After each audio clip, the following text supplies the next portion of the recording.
सुदामा जी को चक्कर आया तो भगवान गरुड़ पर बैठा के द्वारका पहुंचा दिए। और द्वारका में आए तो द्वारपाल लक्ष्मी जी खड़ा है, देखते ही दोनों द्वारपाल कैसा मुसदंड है। सुदामा जी को बेचारे जुबत लाते हैं, ऊपर में कैसे जाने देगा। द्वारपाल के बीच सुदामा जी की भाषा हो रही है। द्वारपाल अंदर जाने से मना करता है। सुदामा जी द्वारका भी और शादी बना कहते हैं गई है, भीड़ ज्यादा है, आप लोगों को बहुत धन्यवाद की खड़े खड़े आप लोगों को शांति व्यवस्था बना कर रखे। चलिए द्वारपाल के साथ सुदामा जी की कैसी बात हो रही है। बालिका गुम हो गई है, 7 वर्ष की गुम हो गई है। हरा रंग की लांगा पानी है। एक बालिका 7 साल की गुम हो गई है मेला में। हरा रंग का वो खड़ा को हाथ ले लो तो यहाँ मंत्री 7 साल की बालिका हरा रंग का वस्त्र बनी हुई है। वहाँ गिरेगा ना, चोट लगेगा, एक्टिंग करेगा, चोट क्या संभालेगा। चलिए द्वारपाल सुदामा के बीच जो वार्ता हो रही है भजन के माध्यम से समझिए।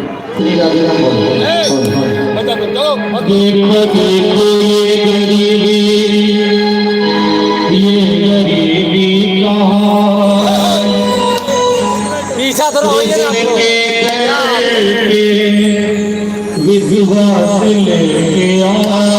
हो मेरे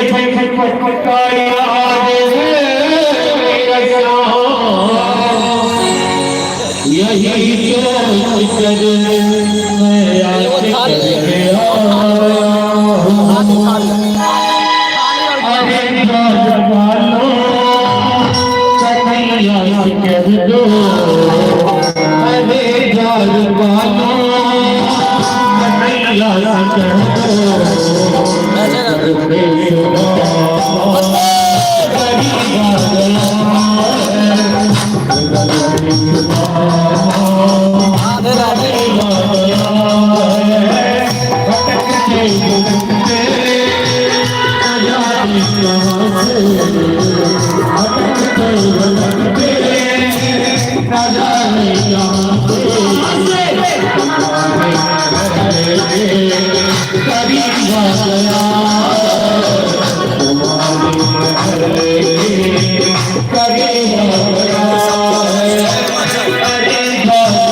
कथा में एगो बड़का गाय के राग लाबत रहे एक बात का जिंदगी है कि केना राग लाबत यदि हम बकरी एकना नमिया के मर गेले तो गाय के लगे बकरी हमर नमिया के मर गेले केहे का हुए तो रामाजी महाराज के पास जब द्वारका जी सिखा के तन को आगे बताई थी कि द्वारका जी भगवान अपने मित्र को गले से लगाकर अपने सिंहासन पर बैठाए और देखी सुदामा की दीन दशा करुणा करिते करुणा विधिरोय पानी पड़ा तक हाथ छुओ रही नैन के जल से भगत होई। सुदामा जी की हालत देखकर भक्त रक्षक भगवान लगे हुए आंखों से उनका तरफ हो जा सुदामा जी का सत्कार किया और सुदामा जी के पास चावल की कोटरी है, सुशीला भाभी ने दिया है और संकोच के मारे सुदामा जी चावल की कोटरी अपनी गांठ में छिपा कर रखे हैं। महारानियों के बीच चावल की कोटरी निकालना चाहते ये महारानी सब जो 56 व्यंजन को नहीं पूछने वाली चावल यहाँ कौन पूछेगा। और भगवान भी कहना चाहते हैं कि मेरे सामने 56 व्यंजन का महत्व नहीं है। 7 दिन 8 दिन का भूखा सुदामा ये 4 मुट्ठी चावल भूना हुआ लेके आया द्वारिका और एक भी दाना इसमें से खाया नहीं। कहावत है कि मरता क्या नहीं करता, भूखा क्या नहीं करता है, लेकिन सुदामा अपने मित्र के लिए बचा के लाया। ये 3 लोग की संपत्ति के समान सुदामा का चावल है और भगवान ने सुदामा की कांख से चावल की बोतली खींची थी। मित्र तुम्हें झूठ बोलने की आदत है। हमें तो मालूम था कि भाभी सुशीला ने हमारे लिए अवश्य कुछ भेजा है। एक मुट्ठी चावल उसमें से लिए, दूसरी मुट्ठी भी दिए और तीसरी मुट्ठी लेना चाहते कि रुक्मिणी हाथ पकड़ के बस बस बस महाराज। रुक्मिणी महारानी जानती है कि भगवान इतने उदार हैं कि 2 मुट्ठी चावल से 2 लोग की संपत्ति सुदामा को चला गया, भेज दिए। चली तीसरी मुट्ठी भी खा लिए और तीनों लोग सुदामा को दे दिए तो हम लोग कंगाल हो जाएंगे।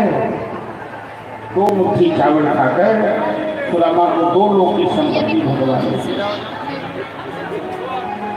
मैं तमाम श्रद्धालुओं से, बच्चे बूढ़े नौजवान, बड़ी भीड़ है और कुछ श्रद्धालु बैठे हैं, कुछ खड़े हैं। मैं ये कहना चाहता हूँ आज कथा, इस कथा के अंतिम प्रसंग में, यह एक ऐसा प्रसंग है कि संपूर्ण भागवत में परीक्षित प्रश्न पूछते हैं, सुखदेव जी उत्तर देते हैं।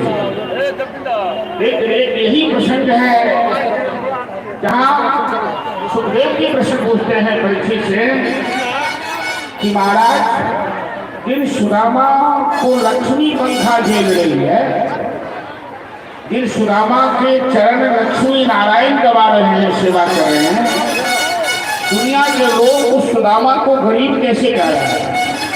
लक्ष्मी जिसे पंखा दे और नारायण जिनकी चरण सेवा करे, वो सुदामा तो शाहनशाह का शाहनशाह होता है। मैं ये कहना चाहता हूँ कि धन से कोई धनवान नहीं होता है, विचार से कोई धनवान होता है और विचार से कोई कंगाल होता है। सुदामा भले ही गरीब था, लेकिन सुदामा का विचार इतना महान था कि द्वारकाधीश भगवान तो सुदामा को गले से लगाते हैं, अपने सिंहासन पर बैठाते हैं। जीवन में चरित्र का महत्व, आदर्श का महत्व, क्या क्या महत्व से ज्यादा है, दौलत उसके सामने मौना पड़ जाती है। चलिए 4 दिन सुदामा रहे। 4 दिन के बाद सुदामा जी वहाँ से विदा हुए और द्वारकाधीश भगवान ने उन्हें विदाई दी, क्योंकि द्वारकाधीश भगवान जानते हैं कि भाभी सुशीला होती है। सुदामा जी तो यहाँ हलवा पूरी खा रहे हैं राज दरबार में, लेकिन इनके बाल बच्चे अभी तक एक भी अन्न ग्रहण नहीं कर रहे हैं। 4 दिन के बाद सुदामा जी द्वारिका से सुदामापुरी है और अपने बाल बच्चों को बैठाकर शिक्षा दिया कि भगवान यदि लक्ष्मी दे, यदि लक्ष्मी की कृपा हो